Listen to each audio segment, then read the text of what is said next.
Please tell me your full name and when and where you were born. Thomas Bryan Davenport. I was born in Salisbury, Maryland on April 1st, 1966. Do you have any family members that are serving or have served in the military? My wife served. I met her in the military, and my brother served. What were you doing before you entered the service? I was an 18-year-old, just graduated high school. I waited about 30 days. Then I went right into the military.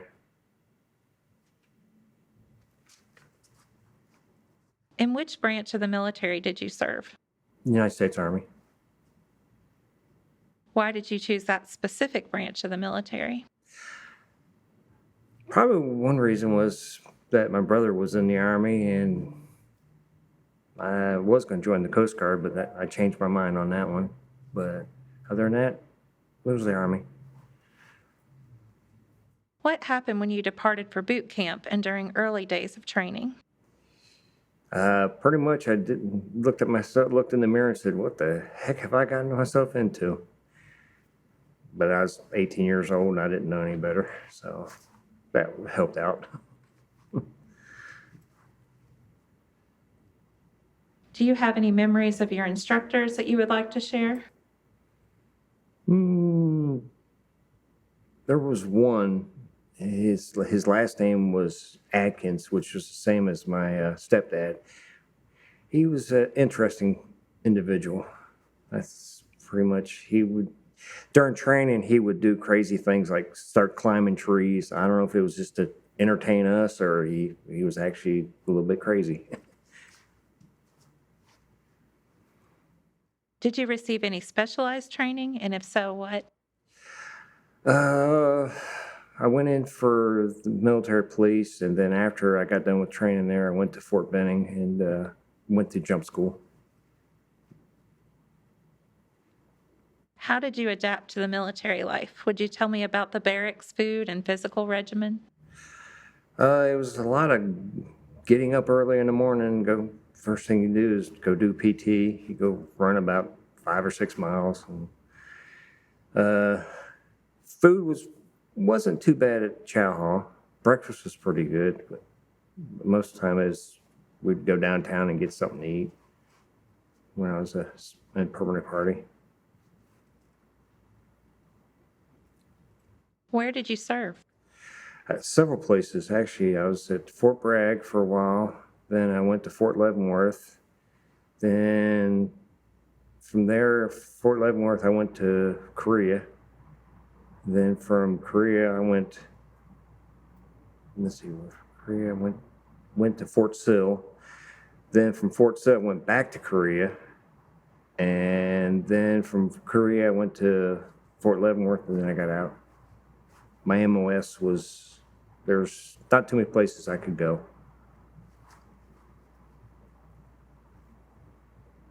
What were your duties? First 3 years, I was a 95 Bravo, which was basically a military police. And then after that, I switched over to 95 Charlie, which was corrections.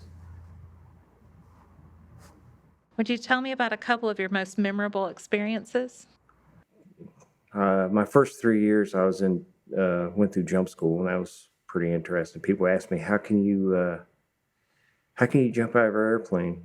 Weren't you scared? I said, well, no, not the first time, because didn't realize what was going to happen. Now, every other time after that, yeah. And people ask me all the time, did it hurt? I said, you go jump off the top of your one-story roof and tell me if that don't hurt. I said, yeah, it hurts. But you just, they teach you how to fall, how to land. Most of the time you don't land that way, but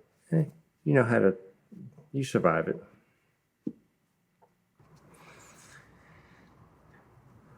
Would you tell me about some of the special people you met?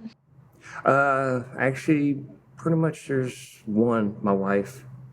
I met her at Fort Sill. We were both working at the correctional facility there at Fort Sill. We always just look at him and says, yes, we met in jail. And we wait about 5 seconds and they get that look of like, this is uncomfortable. I said, we both worked in the jail together. Neither one of us was incarcerated. We worked together. So that's a funny story to tell people just to get their reactions. How did you stay in touch with family and friends back home? When I first come in, there was no cell phones or whatever. Most time it was phone calls and writing letters. Would you tell me about the day your service ended?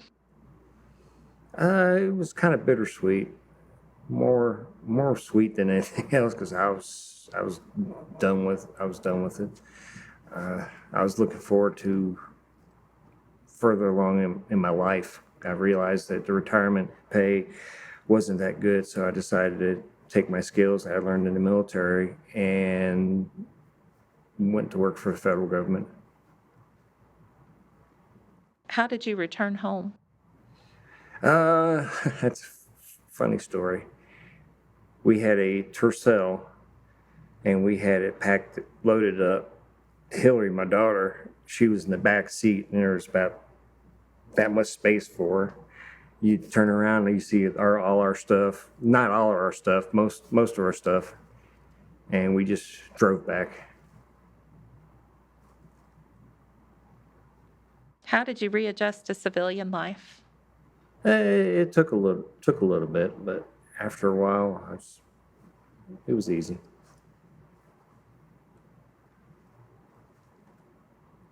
What did you do after your military service?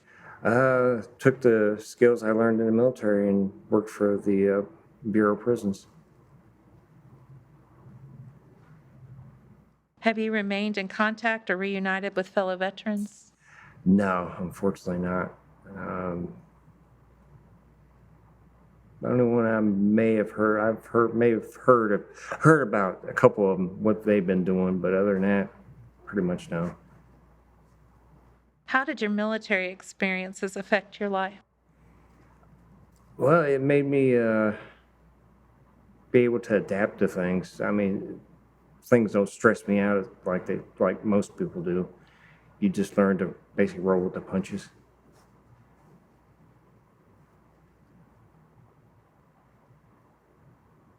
What message would you like to leave for future generations who will view this interview?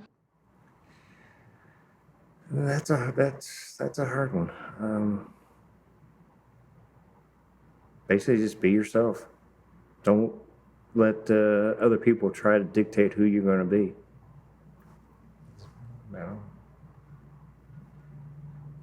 Is there anything you feel like we haven't discussed or should be added to this interview?